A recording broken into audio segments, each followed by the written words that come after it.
Welcome, ladies and gentlemen, to a special joint pre-recorded interview with myself, Vinny Eastwood of the VinnyEastwoodShow.com, and the lovely Suzanne Posel of OccupyCorporatism.com. We are doing this recording in a kind of a nervous and I don't know what else to do sort of state.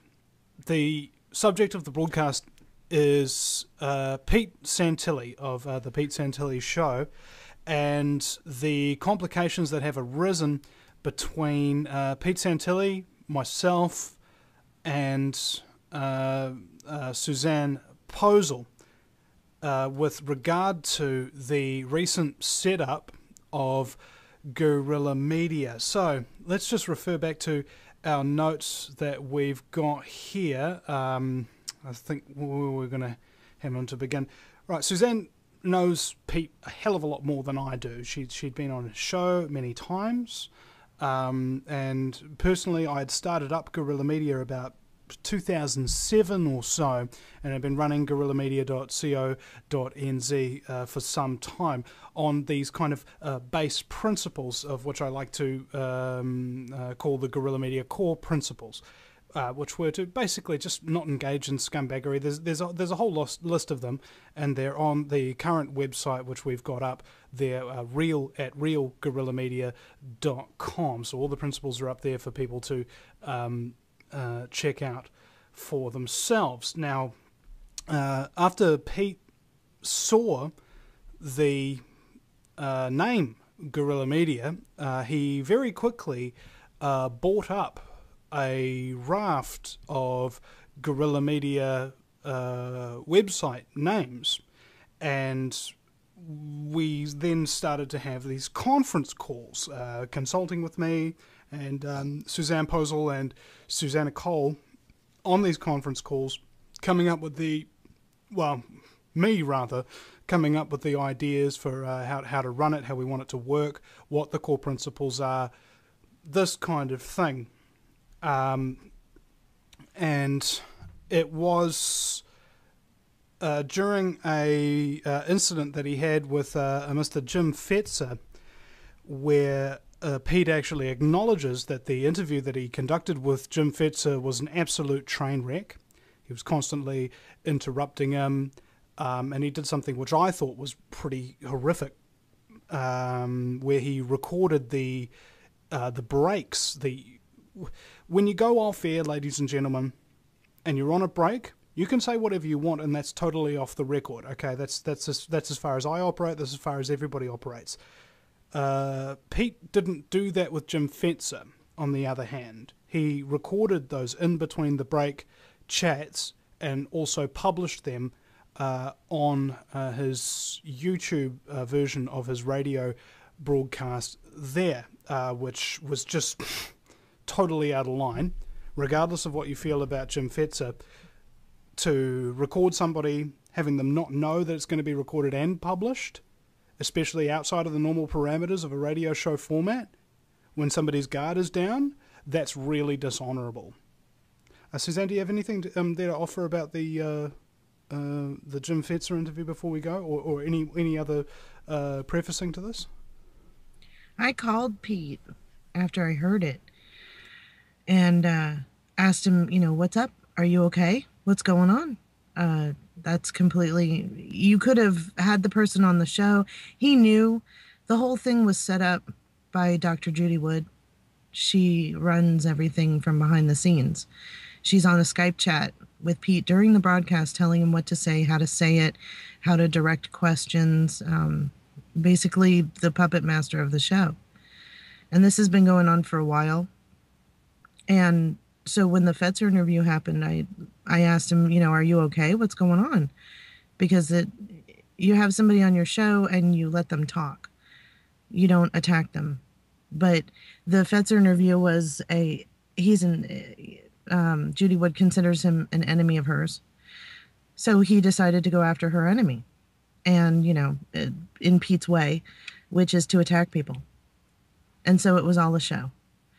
And he repeated things that Judy Wood told him to repeat. And I know because I had spoken with her on calls with him 2 calls before that even happened. And that was, he was preparing for the interview, and they just briefly mentioned it. So I knew that when I heard what he was saying, I knew some of those words were actually hers. Okay. And okay. No, is there an and? Keep going. No, I'm sorry. Yes, I'll stop. All right. Okay, so Judy Wood involvement behind the scenes, and there was a conference call that we had where I believe for about 45 minutes I was lamenting my personal interaction with Judy Wood. There was an incident whereby she was supposed to be coming on my show on September 11th, the United States September 11th, and I'd accidentally made a bit of an error call, and she thought she was going to be on September 12th.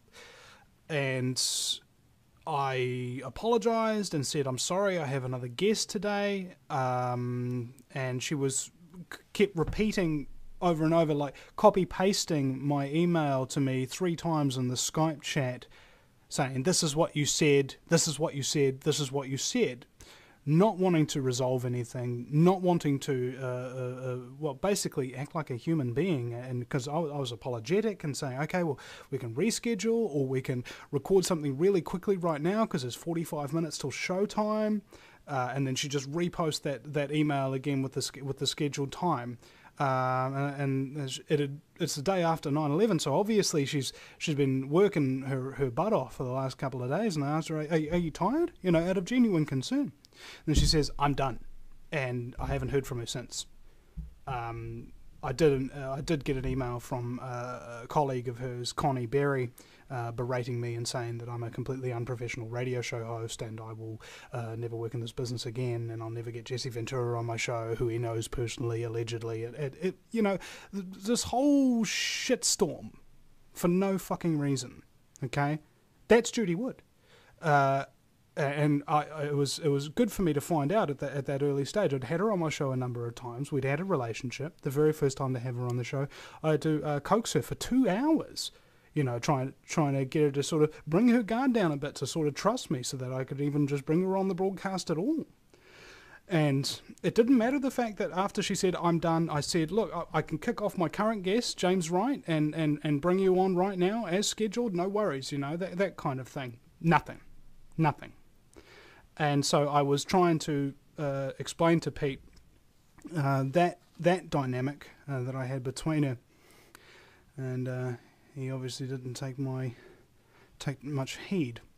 Anyway, onto the concept of guerrilla media. Is it mine? It's my concept. It's not a trademarked name or anything, but the concept of guerrilla media is to get a bunch of eclectic activists, for free. They're all working for free anyway. Give them some free coverage on the website, aggregate their articles and things of that nature, and also help to solicit donations from visitors to guerrilla media for these particular activists, so that they can earn an income off of the apparatus and off of the work that they do. Because often in this kind of industry, people are far more likely to donate to you and give you financial aid that way than they are to buy a product. Ironically enough, they'd rather have nothing and give you something than buy something and give you a little bit of something. You know what I'm saying? That was quite interesting. Okay, and the conversation progressed, and I wanted to be explicitly, the front man of guerrilla media, and Pete fully agreed with everything I said, and that kind of thing, and we were going to come up with these instructional videos of how to teach people how to make their videos, how to do their radio shows, how to write their blog posts, and things of that nature. Just instructions, how to use the website, and what have you. And then there was another incident following the Fetzer interview on American Freedom Radio. And Suzanne, you know more about this than I do, if you would elucidate, unless you want to flesh out anything I've said so far as well.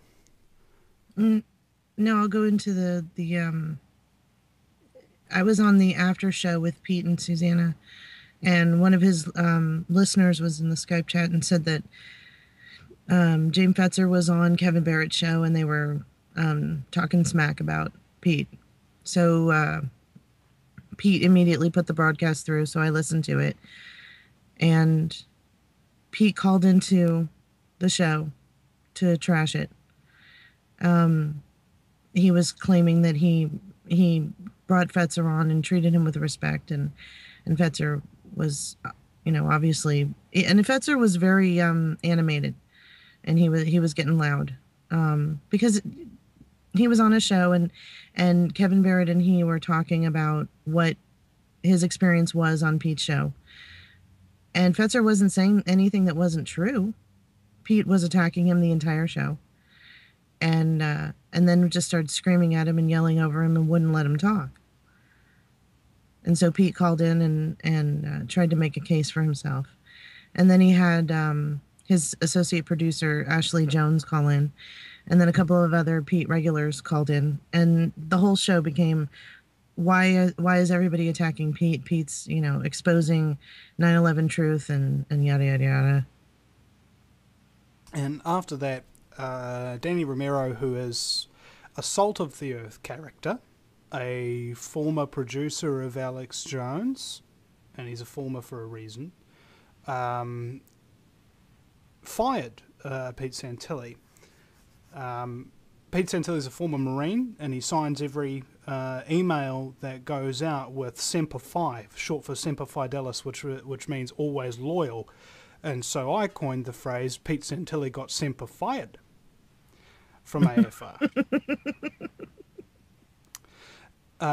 And allegedly, Suzanne, he called back and quit, didn't he? He emailed him back. He sent me the email that morning, when I woke up. I think Danny sent it in the middle of the night, but Pete sent it to me, and so I opened it and read it, and my heart was like pounding, because Danny was being very gracious. He told him that he had to go on suspension because of what he did. But he liked Pete, and he wanted Pete to calm down. And Danny had told Pete several times that he needed to calm down. In fact, later on that day, Danny called me to talk to me about it. And he was worried that I was going to leave AFR too. And Danny and I talked for like 3 hours about this. And he genuinely felt upset. Not only that he had to do that, but that Pete was taking it so badly because Pete wrote him back and rejected his suspension and quit. And then Pete was like he got out the cross and climbed on it and nailed himself to it. But Danny actually feels really bad, even to this day. I've spoken to Danny a couple of days ago, and he still brings it up. He really genuinely feels bad because Pete has all these potentials, but he's using it for something other than what it's intended for, what this movement is intended for. So, yeah. Now, the following day, without contacting me, in fact, I didn't find out from Pete anything about this until weeks afterwards. He had launched Guerrilla Media the very next day, and I didn't find out about it until about a week or two afterwards. He had contacted me once on Skype with 2 sentences and asked me to contact him back. And I had heard, without Pete Santilli telling me, of course, that he'd been fired.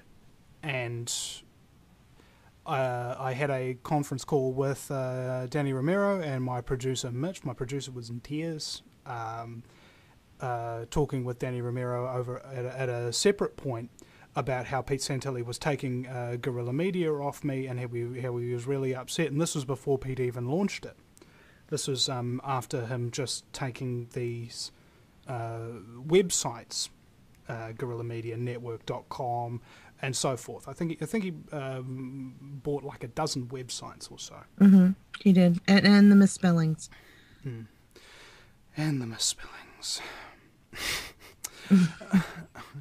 So, the very next day, he launched Guerrilla Media, and I think your husband, Dave, helped him set up the site, didn't he? He did. We thought that you were still on board. As far as I was concerned, I had been on the 2 conference calls that we had, and we had all spoken, and I figured you were on board. So my husband put up the website, loaded it up, and got the template for him, and started to help him with graphics. And at that time, Pete started using that graphic of the gentleman sitting on top of the world with the megaphone and talking on the cell phone. And that's what you sent us. during one of our conference calls that was going to be the guerrilla media icon. Yeah. And I'd instructed Pete, of course, quickly, start using that logo and that kind of things, because I thought we were going to be going straight ahead with all this. Mm-hmm. And it was after a conversation with Danny Romero where he showed me the email Pete had sent him back, accusing Danny of misleading people in terms of, because American Freedom Radio is about no taboo topics and things of that nature, and Pete felt betrayed and what have you, and it was just kind of, he was playing the blame game essentially. And as he was reading out this email to me, sentence after sentence, line after line, point after point, I was just like, bullshit, bullshit, bullshit. Like everything that Pete was saying would just seemed like absolute utter bullshit narcissism to me anyway. And I was quite perturbed by that. I've been involved with psychos and narcissists and things before in my previous days as an activist, and it scared the fuck out of me completely. And I never wanted to talk to this man again, and I still have not yet today. So when he messaged me about a week later asking me to get back in contact with him, I did not reply. Now, Suzanne, he told you about this, didn't he? Yeah, he told me that because I asked him, since he was launching it, what happened to Vinny? What's going on? And he said that he had called you and left you a voice message and that you never called him back. No such voice message. There was 2 sentences on a Skype chat, but that was it. Which I didn't reply to. So he could have persisted and maybe forced a response from me, but I'm not sure if I would have ever replied. I mean, I don't even want to be doing this broadcast right now, but after a conversation with a listener on Facebook last night, he told me, and I happen to agree with him, that until we get this off our chests, or in Suzanne's case, breasts, we'll never be free of this shit. So that was kind of what this broadcast is about, and we don't even know if we're even going to publish it after it's done. Okay, so we had that conversation with Pete. I mean, prior to him being fired about the Jim Fetzer thing and what have you, and what was the next thing set up here? Okay, after this all incident happened, being fired from AFR and doing that kind of thing, he then started bringing people onto guerrilla media and approving members himself, whereas we'd previously agreed to act as a council on this, so that everybody would know who's coming on board and meet approval standards and things of this nature. And after that, we've got a note down here. He embarrassed you, Suzanne, on the show. What was there? Yeah, I called him after the Fetzer interview and asked him, are you okay? What's going on? And then the next time I appeared on his show, because I was coming on every day, 6 days a week, doing the Bunker News Break, and he said to his audience that I had called him to see if he was okay, and made it out to be something it wasn't. I specifically told him that the Fetzer interview was inappropriate, and if that's what he was going to do to people, he needed to stop and think about what he was doing. If you're going to have someone on and you know that they're adversarial, you should at least let them talk. If you don't agree with somebody, and his point was to expose him as a COINTELPRO psyop for the 9/11 Truth movement. And I figured, well, if you're going to prove that someone is a psyop, why don't you just let them talk? If they're a psyop, you'll hear it. People, once they get comfortable and they start talking openly, they usually give themselves away. So you should just let someone talk. And then the next day on the show, he made a comment about the phone call, and he made it sound like I was calling him to encourage him about his call to Fetzer and what a great job he did. And I was sitting there on the air, and I can't I'm not going to be rude to somebody on their own show. It's like coming into someone's house and they cook you your favorite meal and you tell them, well, it doesn't taste as good as whatever. So I just brushed it off and laughed about it. But when I got off the air, I thought, why would you do that? And then he started being very rude on the show. Are you done? Are you done yet? Is that it? Is that all you have? Do I have to comment on this? I'm busy doing something else. And so I felt like, why am I even coming on his show? What what's going on? And then he brought on Rocket, launched Guerrilla Media, brought on Rocket, and I said to him, "What are you doing?" That's when I realized you weren't involved. And Rocket allegedly had a meltdown or something on the air. Yeah, it was about 2 or 3 nights ago. I was on Facebook, and a couple of Pete's listeners messaged me on Facebook and tell me about what he's saying. That's why I found out that he was talking about me on the air without saying my name. And so I would tune into the broadcast and listen. And so this person told me that Rocket had a meltdown, was cussing out a caller, literally had like a mental breakdown on the air. And so Judy Wood called in to calm him down and encourage him to keep going with the show, which I thought was ridiculous because this woman is paranoid. She's got like a borderline personality disorder. What is she doing talking this guy down? I mean, it's ridiculous. It's like the moron talking the idiot down. Yeah. It just showed me that guerrilla media, one of the things that I like about guerrilla media is that people who are honest and trying to get out real information and not being sensationalists have a place, finally have a voice.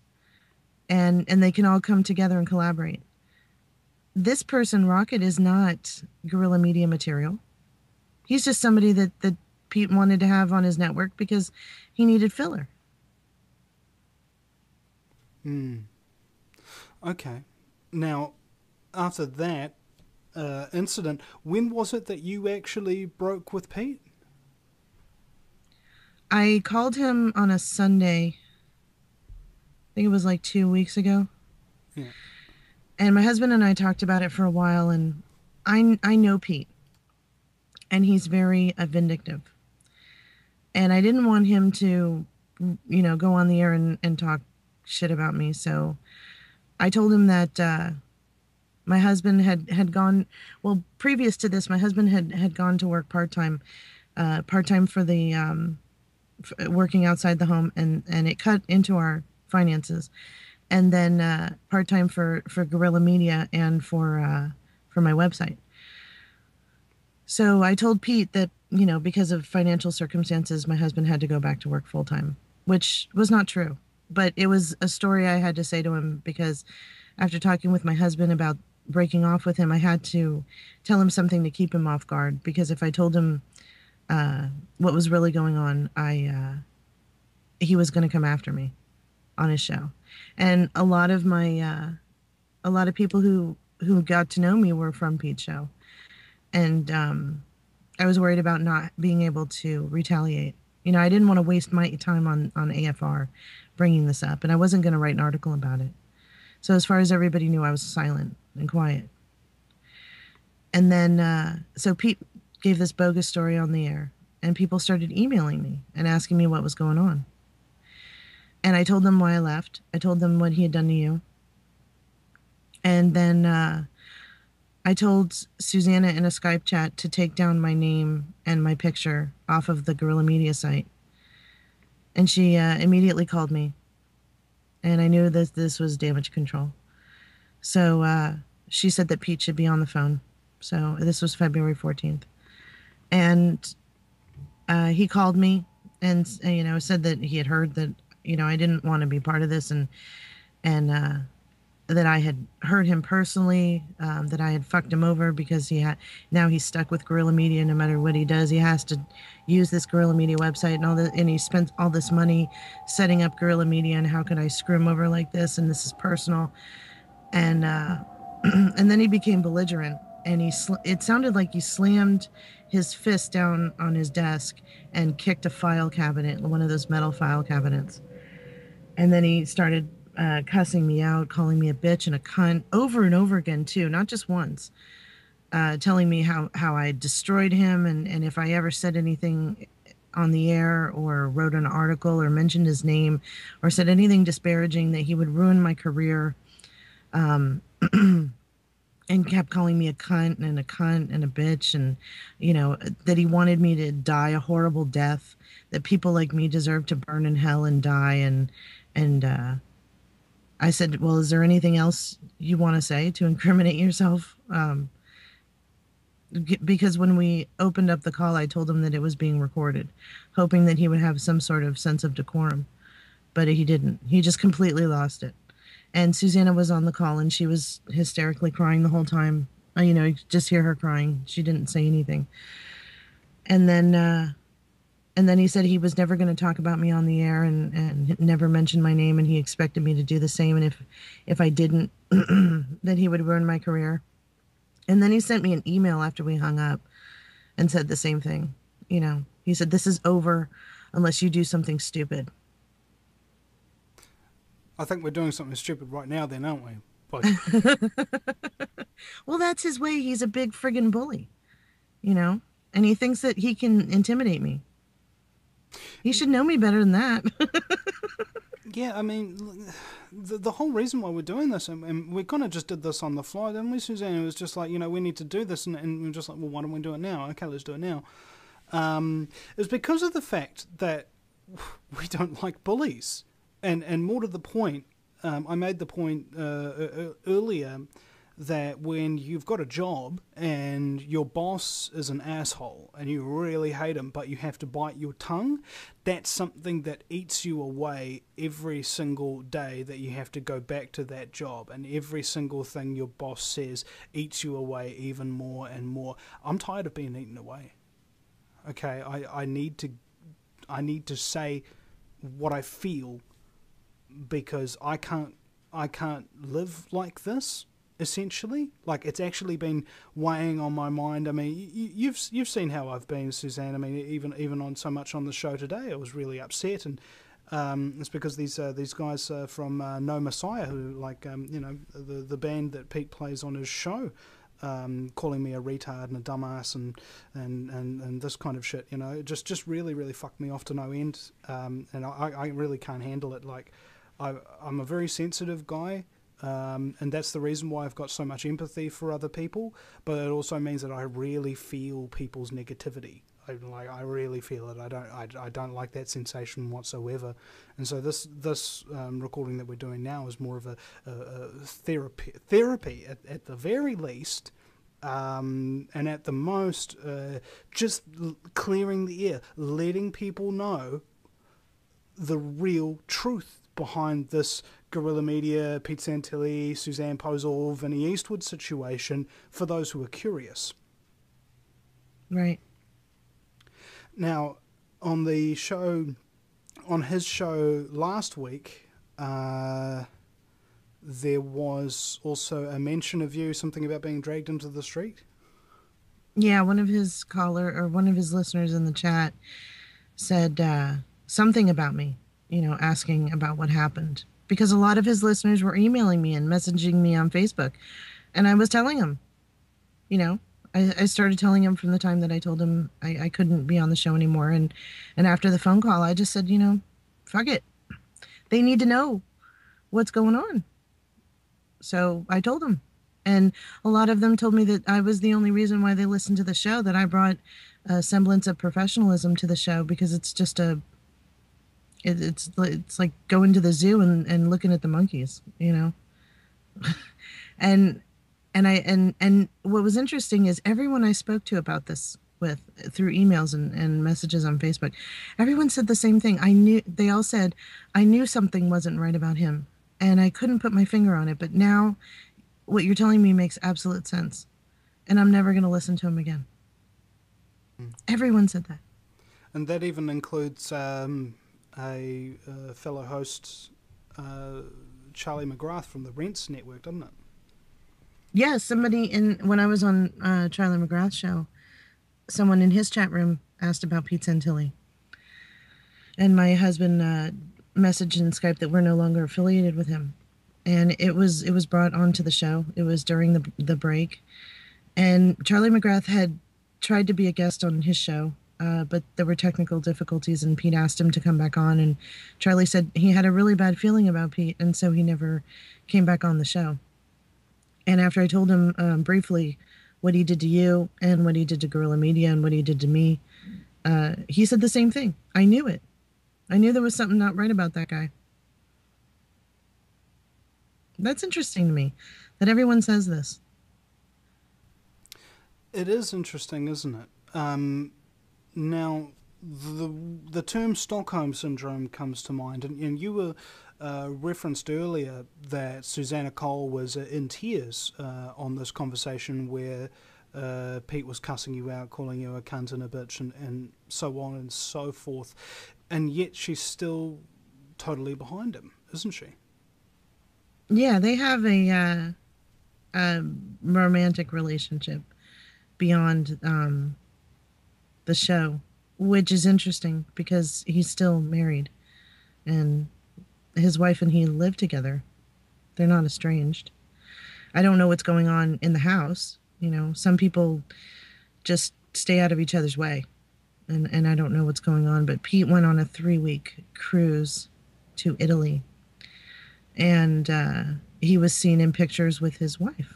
In fact, his wife put up pictures of the cruise together, and they were standing together, holding each other, hugging, sipping a glass of wine, and he had his wedding ring on in one of those pictures. So it's quite, it's safe to say that whatever he's doing with Susanna is manipulative. And she's 26, or she just turned 27, and she's very impressionable. And even though she's a very bright, intelligent, very caring person, I do say that because she and I struck up a friendship. But she knows that he's married. Even the wife called her and text messaged her, and she called me in tears about this because we had a friendship beyond working together. And then I did some research on him and found out that everything he talks about is a lie. Even his service in the Marine Corps is a lie. What he did at Coca-Cola is a lie. Everything about him is a lie. But she stays with him.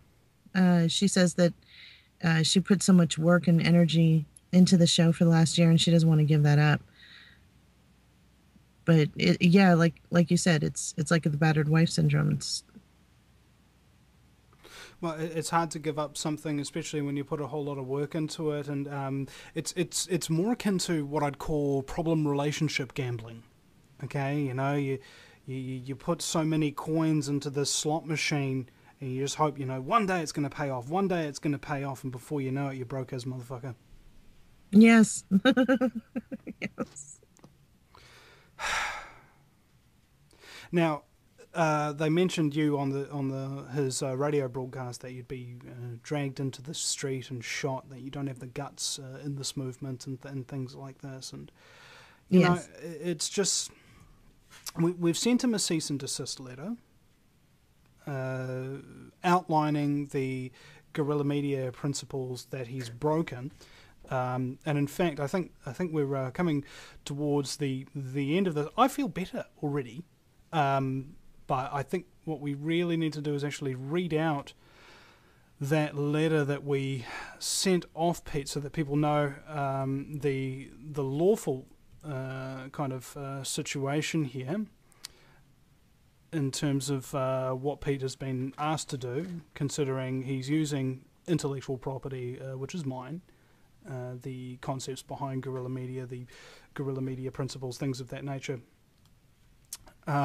Is there anything else you've left out before we read out this letter here? No. No. Okay. Well, we're pretty well covering it, I think.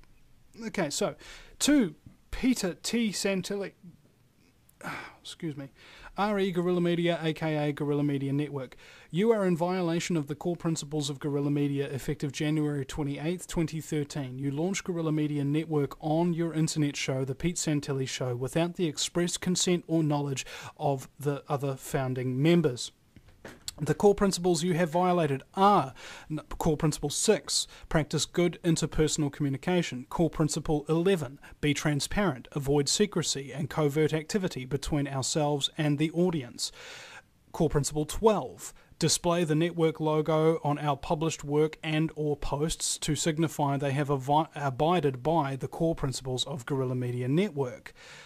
Core principle 13, mutually respect each other and treat our audience members with the same level of respect. Number 14, be truthful at all times, as lying is the ultimate crime in journalism.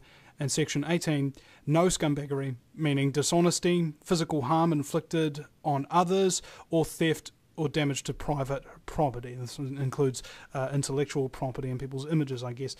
You have expressed publicly that Guerrilla Media is your own concept and project, as evidence on your broadcast of the Pete Santilli Show dated January 28th, 2013, wherein you said on air that you are starting the Guerrilla Media Network yourself, creating a media hub for vetted journalists, radio hosts and other members of the alternative media to come to your network.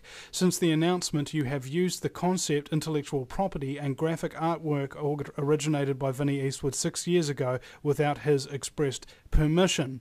Because of these violations, the founding members of Guerrilla Media have decided to vote you out of the organisation. We request now that you cease and desist all associations with Guerrilla Media, including but not limited to stop using the name Guerrilla Media and in all of its forms, including the website, graphic artwork displaying the name and references to Guerrilla Media.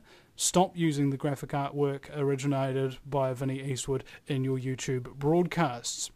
Websites mentioning Guerrilla Media include guerrillamedianetwork.com, petersantilli.com, collapsealert.com, strikethevote.com, beforeitsnews.com, youtube.com, the account Pete Santilli.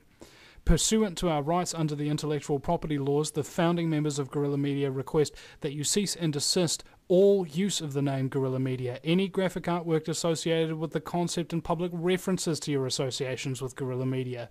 You are hereby notified that if you do not comply with this request, the founding members of Guerrilla Media will seek action against you to force you to comply. This includes any and all legal remedies afforded by the court system as outlined in the intellectual property rights laws. All civil and criminal action will be pursued. The founding members of Guerrilla Media hereby give you 7 calendar days to comply with this request. Upon receipt of this correspondence, you are expected to meet the requirements outlined in this cease and desist notice. Sincerely, Vinnie Eastwood and Suzanne Posel. Now, what was his response to this? My husband emailed it to Pete Santilli, Pete at the Pete Santilli Show, Susanna at the Pete Santilli Show, Susanna Cole's personal email, and also his associate producer Ashley Jones, her email at the Pete Santilli Show, and also her private email. Pete sent me a private message from his email account in all capital letters telling me that I had been banned from his servers and that the email was not received. I did not get an actual bounce back until a couple of minutes later from only Susanna at the Pete Santilli Show and Ashley at the Pete Santilli Show.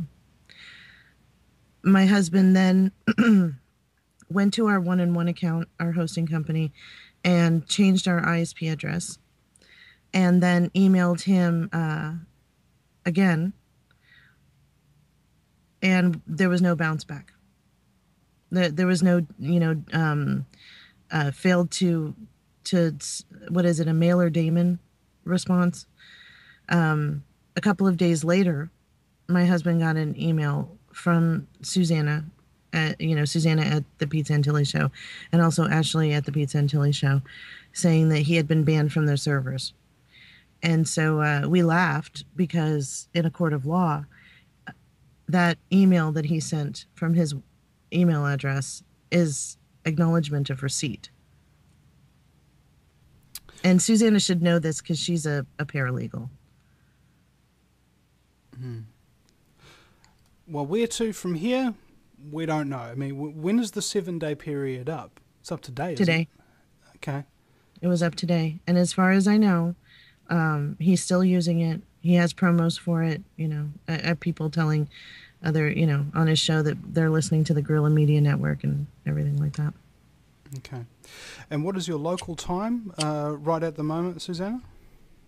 Oh, Suzanne? It is 11:20 Pacific Standard Time. Okay. And it's 8:20 p.m. New Zealand time. This will be February 26th in the United States and February 27th in New Zealand. And he's not yet taken them down. So unfortunately, we're going to have to pursue some sort of legal action. But then of course, there's the other point. Do we want to spend the rest of our lives trying to hunt down Pete Santilli and attack and get him to stop using the Guerrilla Media name and the concept and things like that? Or are we just going to instead work really, really hard to make the real Guerrilla Media, realguerrillamedia.com, bigger and better than you could ever conceive of instead of? Or well, both? I've been headhunting for people. I hate to say it that way, but we have some great people who have already signed on. Charlie McGrath and Karen Tosado and Ron and John over at Canada Live, and Brandon Tuberville, Dan Johnson from Panda Unite, some really great activists that I've come to know that are really wonderful people, Alex Shear and Mikhail Thalen. There are some other musicians that I've contacted, a couple of other radio hosts that are really good people. Jules over at UCY.TV, she has an internet radio station, and James Freeland, I believe he's on the Orion Network, and actually a couple of other people too. Yes, I think we should, what you said, the latter part, absolutely, we should do that. I think that having an attorney send Pete a letter, as opposed to the cease and desist order that we wrote personally, would probably, Pete's a bully, and he's a salesman, and he's all talk, he's all bark and no bite. I think if he got an email or a letter from an actual attorney, that he would probably stop using it. Okay. What is he going to do? In a court of law, we have emails, we have recorded phone calls, we have all the proof we need. He would be stupid. And we should probably send the letter and wait for him, to act on it, because if he was going to bring an action in a court of law, he wouldn't be able to prove his case. Okay. I don't think really there's a whole lot more to say. And I'm still not sure if I even feel better about this. You know what I'm saying? Because it's still in fucking limbo. Yeah. Well, we have to make a decision. It's Tuesday. We gave him until today. So we have to decide, are we going to... I know an attorney who will write the letter. And Danny has an attorney who will write a letter too. Well, that's something that's also occurred to me, is that since this incident, I've had a massive outpouring support, not only from you and David, but also from Danny and my producer Mitch, who actually resigned my show after that Pete Santilli Jim Fetzer interview, and he didn't want to be associated with him whatsoever whilst we were in the midst of guerrilla media negotiations. And what's happened since then is really... It's really blown me away how much people have shown up to support me through all of this. So I thank you, Suzanne, very much for all of your support. And I think we're going to get that letter typed up, sent away to Pete, and hope that he complies, without causing a massive shitstorm or demonising the fuck out of us on his radio program. Because thus far he hasn't mentioned me at all on his radio program, to my knowledge. Right, he hasn't. And I can't guarantee that because he's a hothead. But I do know that a lot of his listeners are not listening to him because of what I said. And I think I know that he's losing listeners. He messaged James Smith over Pepper Podcast, who had dropped him a long time ago. And after I had an incident with No Messiah, we left when we uploaded one of our broadcasts. We put a disclaimer at the bottom that we were no longer, due to threats and unscrupulous behavior, we were not associated with Pete Santilli or No Messiah any longer. And No Messiah decided to troll my page, and I got attacked throughout the whole show when Pete was on his show. For the 3 hours that he was on there, I was attacked on Facebook and had to ban 5 people in a matter of minutes. Now, you also had a conversation with this... who's the lead singer from No Messiah? The one who's talking to you about your children or something? Yeah, his name is Lynx, but on Facebook his name is Daniel Warms. And yeah, he had emailed me and said he didn't want us to use his music, No Messiah's music, anymore, because we had them during the broadcast. And so I messaged him a couple of times on Facebook and wanted to talk to him. And this was on a Saturday. They do the Chaos show where they play music and smoke pot and get drunk and do that for a couple hours. And then he gave me his phone number. Actually, Mikhail, the lead singer, gave me his phone number, and I called, and I didn't realize that they were doing the Chaos show at the moment when I called. And ironically, someone on Facebook messaged me who was listening to the Chaos show, and this was on the back line. And they told me that nasty things were said about me, 4-letter words and 5-letter words, and so they messaged me on Facebook and told me what they heard. And I ended up calling this person on the phone and talking with him, because he's a really nice guy. He's a loyal listener of Pete, and he couldn't believe what he was hearing. So I got in touch with Lynx at No Messiah and spoke to him on the phone and told him. He told me I was crazy. He told me that Pete's doing a wonderful job, and Pete's done more for this movement than anyone else and all this. And it was just brainwashing. And he says, well, what do you expect to get out of this conversation? I said to him, when everything is exposed and the truth comes out, you'll remember this conversation. I'm having this conversation because then it will click in your head, and you will recall this conversation, and you will know that you're wrong about Pete. And I don't expect you to ever contact me again. I just want you to remember this conversation, because I know you will. And my daughter was throwing a tantrum, so she wanted me to hold her. And he said, can you get your kid away from the phone, because it's really fucking annoying. And I said, I gotta go. My daughter's 2, She just wants to be coddled when she's having a tantrum. It's not a big deal. People who call me personally, and they hear my kids in the background, all the time. And for someone to say something about a 2-year-old, that person is a scumbag. They have no heart. So whatever, go smoke your pot and listen to your Pete Santilli and have a good time with that. Yeah.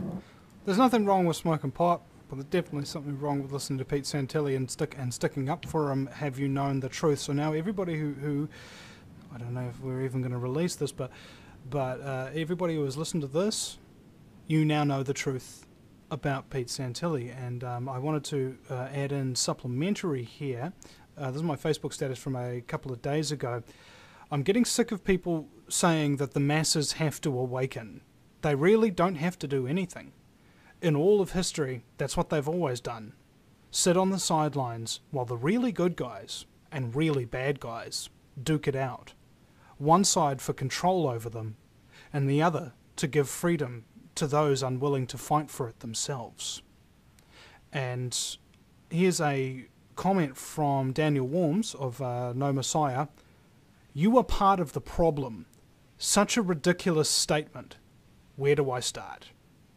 And I replied to him by saying, how about you start doing something for humanity, Daniel? I've put more Kiwi activists on air than any other single person in New Zealand history. Who are you to say I'm part of the problem?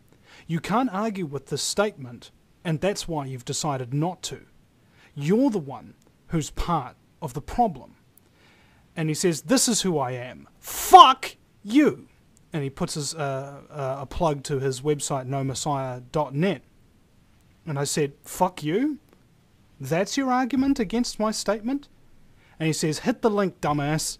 Maybe you will learn what I've done, and that is my retort. Retard. And I said, I'd rather block you, rude scum. And I blocked him, and I'll never hear from this motherfucker again. Thank God. That's how I deal with people. And then I do block people, you know, I don't know, it's not like every day, but some days, you know, you just can't be bothered putting up with it. And I then put on my Facebook status, just a reminder to trolls and other assorted scum who've lost their manners. Insult me, and you will be blocked.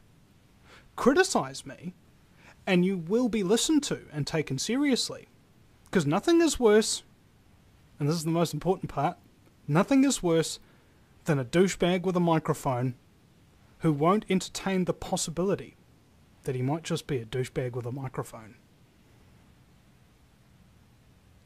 If you don't question yourself, and if you don't question others, you may never find out the truth. And more to the point, if you don't reflect and think, you know, am I doing the right thing here? Am I the bad guy? If those questions don't occur to you, then you may very well keep doing the wrong thing. You may very well be the bad guy. That's why I'm constantly questioning myself all the time. And really, that's part of the reason why we did this special recording today here with the lovely Suzanne Posel, who, like me, has never screwed over anybody in this movement, and have engaged in this conversation very reluctantly so that people will know the truth at risk to ourselves of repercussions from Pete Santilli and goodness knows how many other trolls may come after us for just telling the truth. Absolutely. Okay. Well, Suzanne, thank you very much for your time. And we will see you again sometime, ladies and gentlemen, at thevinnieeastwoodshow.com and occupycorporatism.com and the newly formed Real Guerrilla Media.com. Thank you very much for your attention.